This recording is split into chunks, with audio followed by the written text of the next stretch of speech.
Hi, good morning. We're here with Simon Blower from Pobble. How you doing, Simon? Yeah, I'm good, thank you. Good stuff. Good to see you here. So let's just crack on and go straight in. If you'd like to tell us a little bit about who you are, what you do, what the business does, and how long you've been doing it for, please. Yeah, so I am one of the co-founders of Pobble.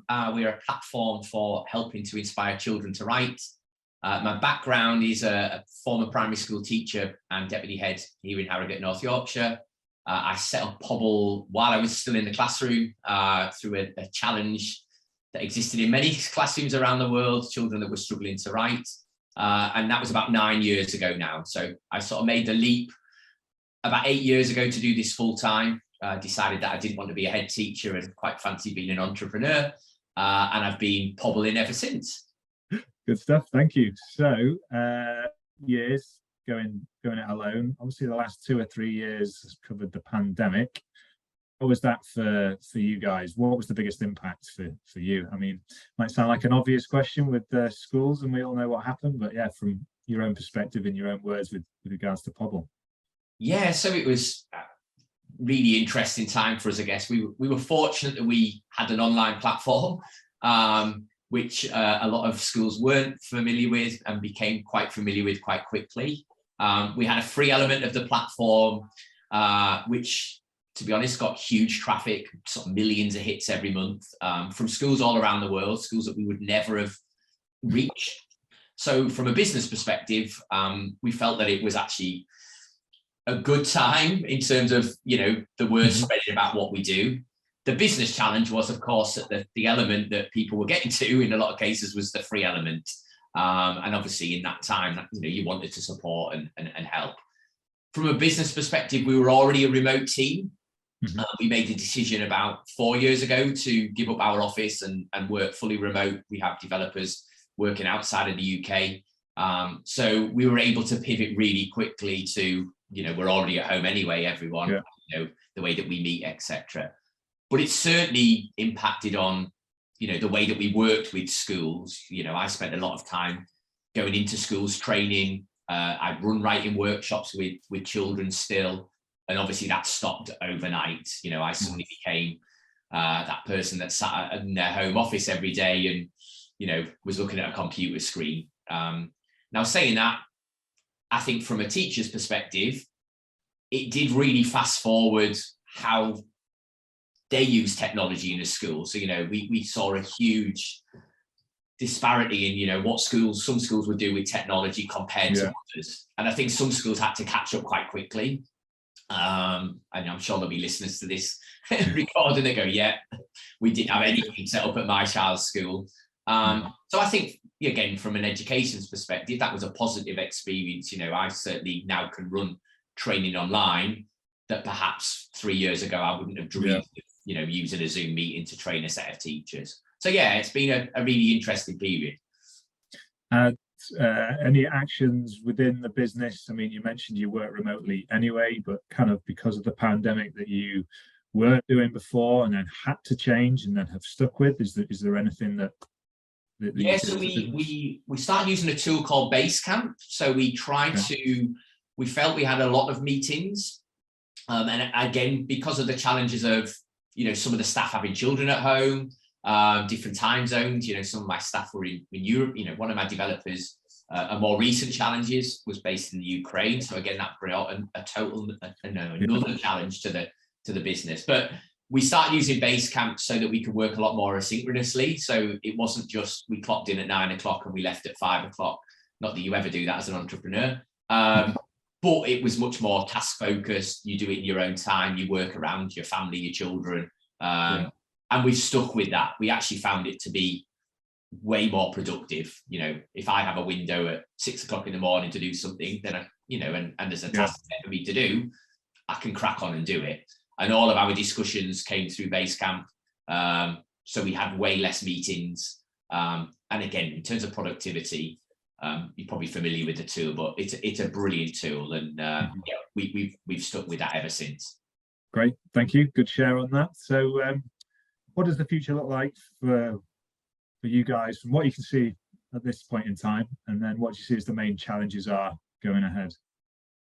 Yes, I think The world of edtech has changed quite a lot. I think edtech's fascinating, and there's obviously a huge number of products in the marketplace.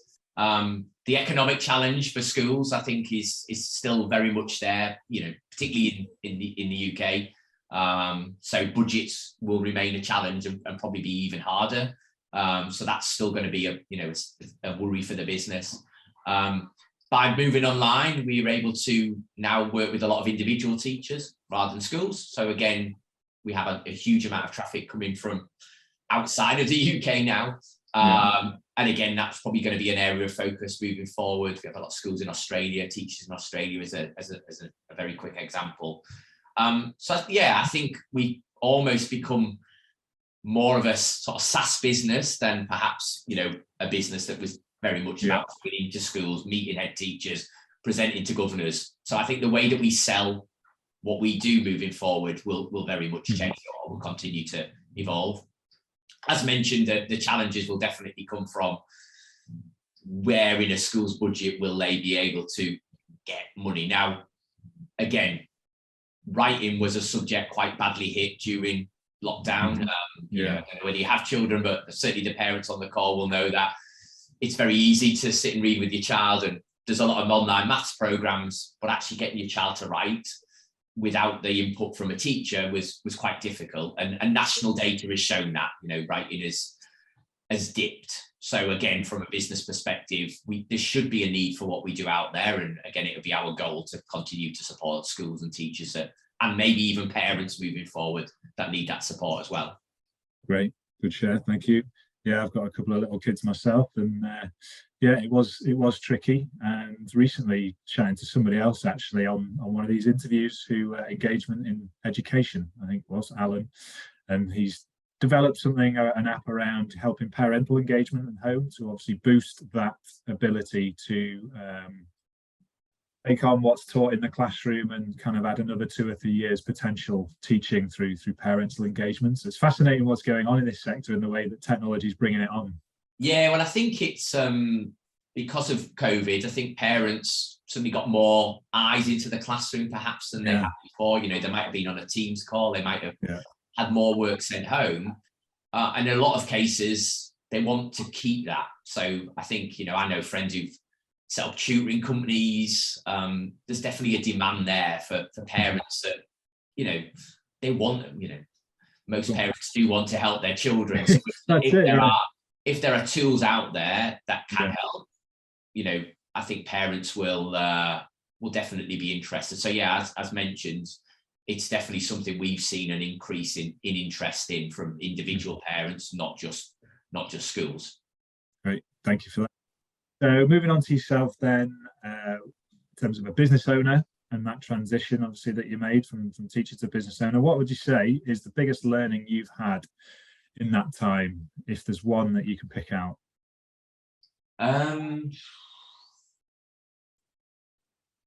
For us, it's that I always felt as a teacher, you never got everything done. But actually, as a business owner, a founder, a teacher, it's just prioritizing things. I would say you think you have to meet everybody at the beginning of your journey, and and actually you lose sight of your own business sometimes. So for me, one of the positives of COVID was I was just tunnel vision on my thing. Like, this is what I'm building, and I want this to grow. So I think that get advice, go and talk to people, business coaches, the people that can help you, but you, not just here's another business, I better go and talk to another business. So I think trying to remain tunnel vision and on your own goals, I think that will be my number one tip. Good tip. Obviously, we recognize that as well here at Action Coach, in terms of staying focused on what's going to achieve the most, and in the sort of short space of time, the activity you need to be doing, holding yourself accountable to those things for the growth of the business. Cool, good share. So if you were to go back in time and yourself at 18, or perhaps if you were offering advice to a younger person starting out in business, what's the best piece of advice you can give, do you think? Speak to your users. So I think everybody gets very passionate about their own product, their own business, and you build things, features, you know, oh, they'll love this, they'll love that, they'll hate this. And the way that we work now is we think about what's the pain of the user. So we flip it. So it always now comes from what's the pain or what's the problem we're trying to solve.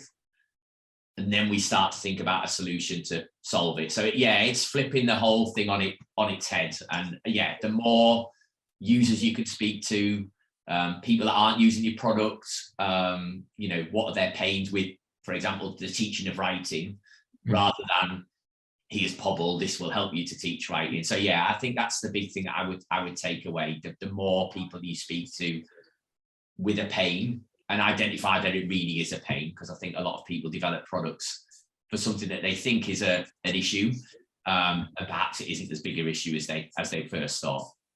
Sure. Market feedback, develop through feedback as you go. Brilliant. Yeah, absolutely. Thanks for that. So moving on to your inspiration. I mean, I could hazard a guess potentially that inspiration where it's come from for what you do. But yeah, if there's anything that you're reading or listening to, or whether it's friends, family members, and obviously the people you work with, or where you've come from to do what you do, what's the inspiration that you use at the moment?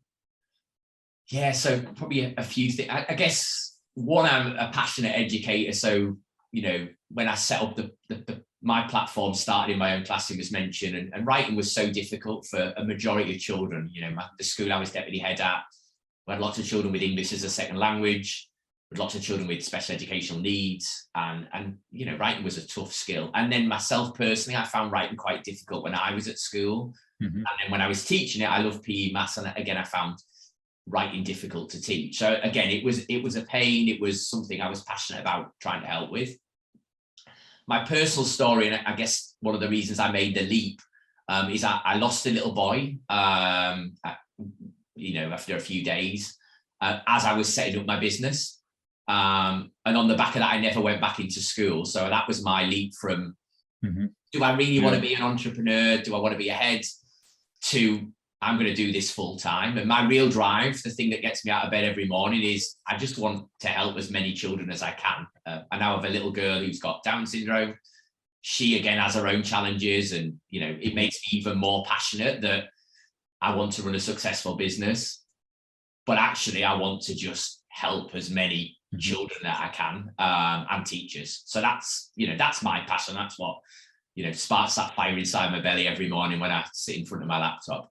Yeah, good share. Thank you. Massive inspiration indeed. So in terms of sort of final thing, really, latest news around your business, around Pobble, anything that you want to share, or perhaps people can go to a website somewhere, anything like that, yeah, feel free to let us know. Yeah, so I guess the first place I would direct people towards, parents, teachers, anybody on the call, is we've got a resource called Pobble 365. So one of the things that we offer for free every single day is an inspiring image with a set of activities underneath. So if you have a child that's this, you know, you listen to this and you just want them to do a bit more writing, do go and check out that part of the platform. I guess in terms of us, yeah, we're definitely excited about, you know, working with schools outside of the UK. Saying that, I spent yesterday in a very small North Yorkshire school, and we're very passionate also that we're now working with every school in North Yorkshire, which is fantastic.